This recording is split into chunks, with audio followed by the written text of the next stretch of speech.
What's up everybody and welcome back to the channel. In this video for the First Descendant today, we are looking at Wave of Light, which is an ultimate scout rifle for the game. It was buffed a while back. I've taken my time to essentially develop it and test a couple of different things on it. So I'll share my findings, I'll share the build, and I'll tell you whether I think it's a decent weapon and whether you should add it to your roster. Maybe that's a good point that we can quickly just spend a little bit of time on in, like, I would call it a preface or something like that. I think that it's maybe important for me to do this on weapon videos going forward, maybe just a short little thing or something like that, but none more so as important as it is for Wave of Light, because oftentimes I see in comments and so on that people are saying, dude, why should I build this? You know, this is just something that I can do way better with an enduring legacy and everything like that.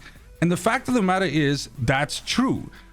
Me as a content creator for the First Descendant, however, I will eventually build every single weapon in the game, regardless of how good or bad it performs against some of the strong meta types, as well as every single Descendant, because the bottom line is I want to test everything, I want to build everything. And of course, sometimes these things also change for the better or the worse as new mods are added or they basically change the weapons.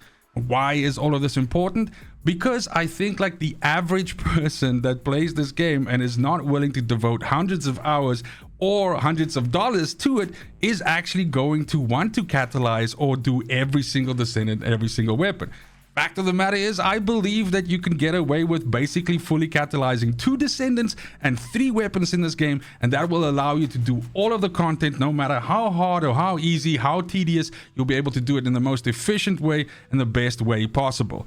So therefore, in the case of, like, for example, Wave of Light, I was not very impressed by this weapon, but nonetheless, I believe that I've built it to the best possible way that it can be right now, and you as the viewer need to decide whether you've got some spare catalysts on your hands, some spare time, maybe you don't know what the fuck to do, or so on, whether you want to build this, or whether, as mentioned by a lot of people, you just stick with the meta stuff, because there's a reason why it's the meta stuff. It's the best.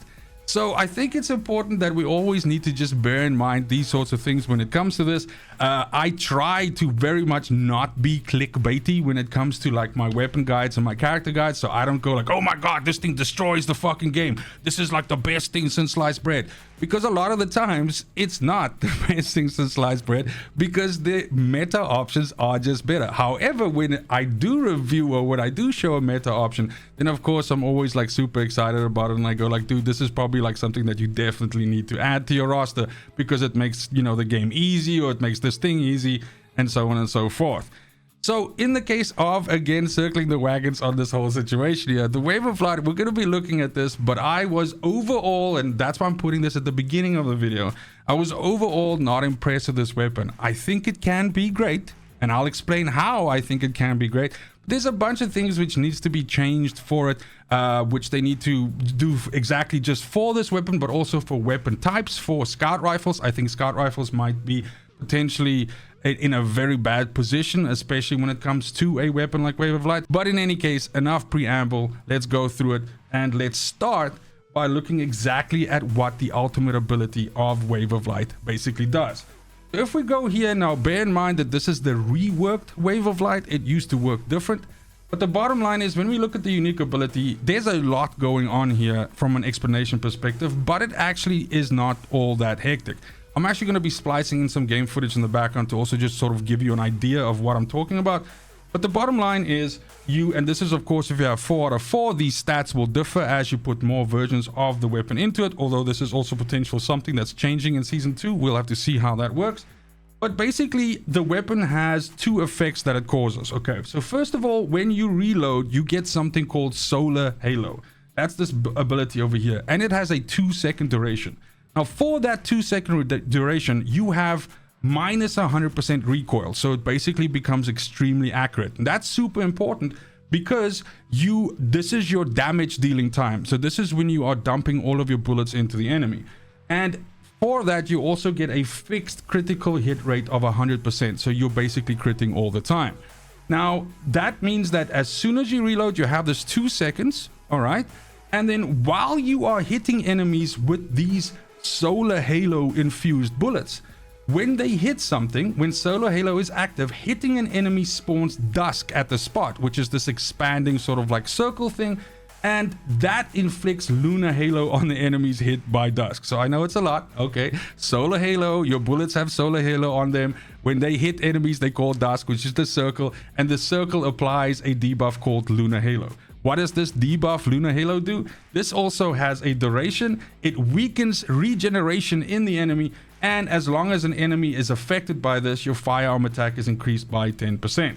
All right, so basically the bottom line here is this: you shoot and so that you have gap in your weapon, then you reload. As soon as the reload animation is complete, you have 2 seconds to dump as many bullets onto an enemy as possible, and then it's in your best interest to just reload and go again. There's no cooldown on this reload mechanic, so basically you can shoot the 2 seconds, reload, shoot the 2 seconds, reload. Or in the case of what I try to do with this build here, is I rig it in such a way that in those 2 seconds we pretty much dump all of our bullets, so that there's no real wasted time, and that we dump all our bullets, and that also coincides with the 2 seconds being done, and then we refresh and we go again. So that's basically the point. So looking at our base Wave of Light, it starts out with okay-ish stats. They're not terrible, but they could certainly be better.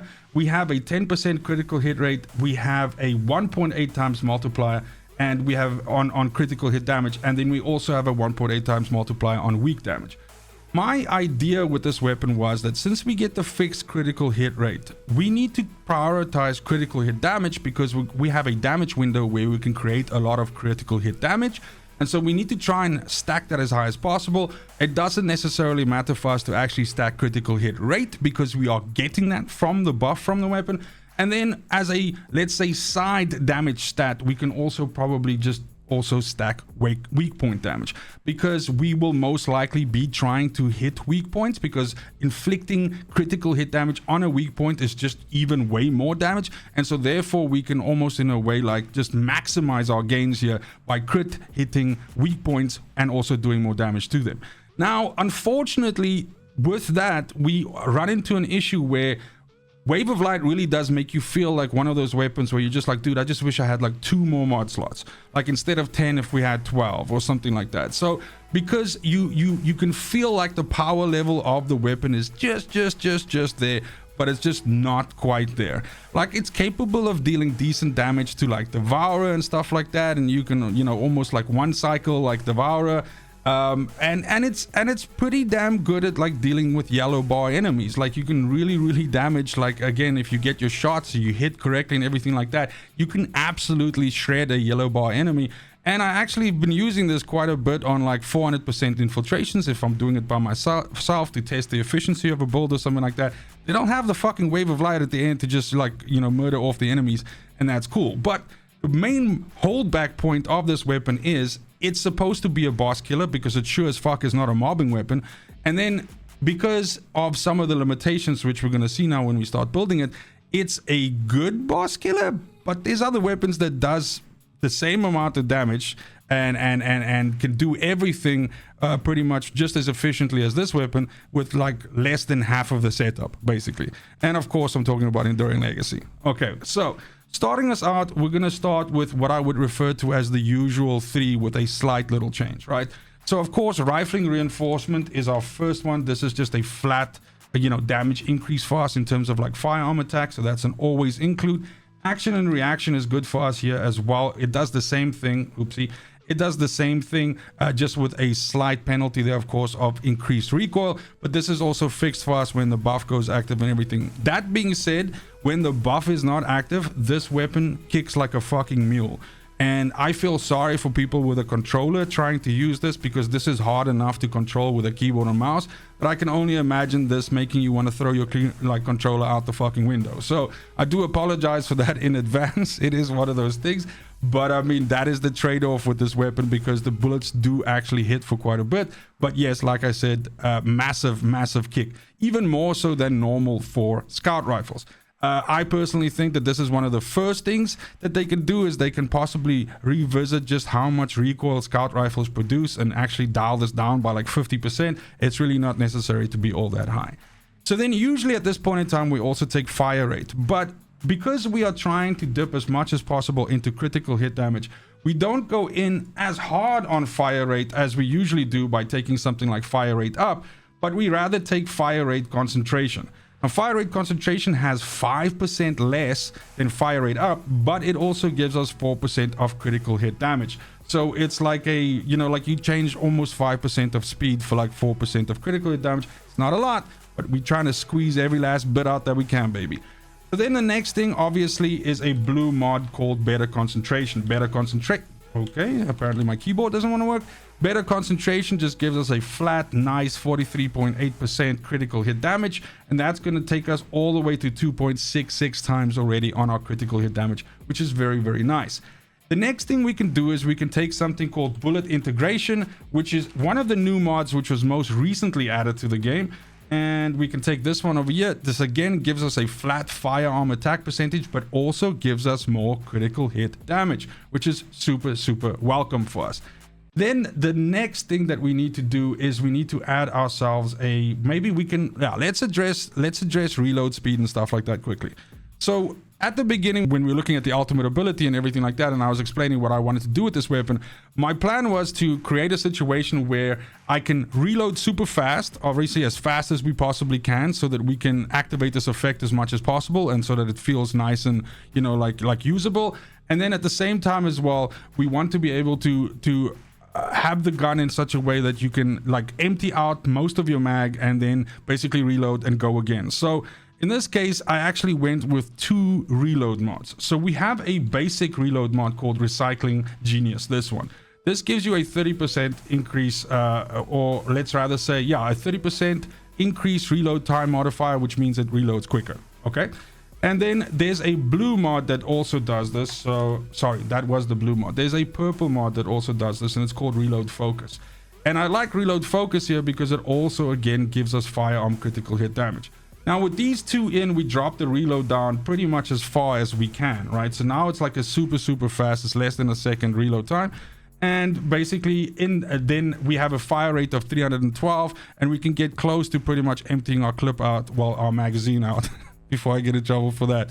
Our magazine out before we hit our next reload. So I like this. This is super snappy and it works for us, right? Then we also need to be looking at something like, I like Focus Fire here, because Focus Fire gives us, now we start stacking some weak point damage as well. But again, we want as much critical hit damage as we can. So Focus Fire gives us weak point damage and it gives us critical hit damage. So bam, we smack that sucker in there. And then you guessed it, because we are going for weak point, another good option for us is just the flat blue mod for weak point, which gives us another 35% right there. Now, we're almost done. We're sitting at still our critical hit rate multiplier of 10%, but we have almost a 3 times multiplier on crit hit damage, and we have a 2.8 times multiplier on weak point damage. Now this is really good for us, because the point is, now we are getting maximum amount of crits as soon as the buff goes live, so we're only concentrating on getting our critical hit damage as high as possible. Now there happens to be an ultimate mod which is really good for this as well. Okay, and it is called dopaminergic activation. Okay, and again, this is what made me feel like I should really be going into the weak point side of things, right? So what dopaminergic says, it says on a weak point hit, you get a bunch of critical hit rate, but you also get a massive amount of firearm critical hit damage, almost 70%. Now this is how I'm able to get this high at a 4.2 times multiplier and at a 2.8 times weak point multiplier. Now, dopaminergic is, again, like I said, on weak point hits, so this is going to be easier for you on void intercept bosses if you choose to use this on void intercept bosses, which I don't know. I mean, there's better weapons to do that. You can do it, sure. But if you are using this to delete yellow bars and so on, then of course you want to be going for headshots and stuff like that, because that's their weak points. But as soon as you do that, you're going to see a nice little bit of damage increase there and everything. And yes, like I said, you're going to see fat crits. This deletes some of the, let's say, you know, more troublesome yellow bar enemies that sometimes you find at the end of 400% interceptions, or even if you are using this weapon to do like, you know, some of the new special operations and stuff like that, even though those yellow bar bosses are a lot easier to kill than the ones at the end of 400% infiltrations. The main point here is that this is a nice accompaniment for you in cases where, like, let's say for example, the 400% infiltration that you're playing has a high resistance to the element that you're dealing. So sometimes I find this, like for example, if I'm running bunny, my bunny is really good at doing 400% infiltrations, but if you have a situation where it's like a decrease to electric damage, then you really struggle to deal a lot of damage to that end boss. And then something like this can, you know, really help you out, because this isn't, you know, dealing with that whole elemental situation. Now, last but not least, let's quickly talk substats before I let you go. In the case of this here, I went for obviously firearm attack, because you want as much of that as possible, and I took critical hit and critical hit damage. Let's be honest, these are kind of like the top 3 in most situations, and for me these rolled right off the rip, so I kind of like kept them. And then bonus firearm attack rolled the very next roll, so I had 4 golden rolls. And I was like, dude, I'm not gonna rock the fucking boat on this. This is really good, even though I resigned myself to the fact that I'm probably not gonna use this thing to kill Colossi. So in that case, what would be good things for us to also have on here? Definitely weak point damage. Since this thing is all about weak point damage as well, you could absolutely, for a yellow bar deleter, even in the case of void classes, because you usually shoot them in the weak point as well, weak point is probably the better one here, because that then deals with the gun on both sides of the coin. So when you want to use it against void intercepts, it's cool, and when you want to use it to delete yellow bars, you're also good to go. That's gonna be pretty much it.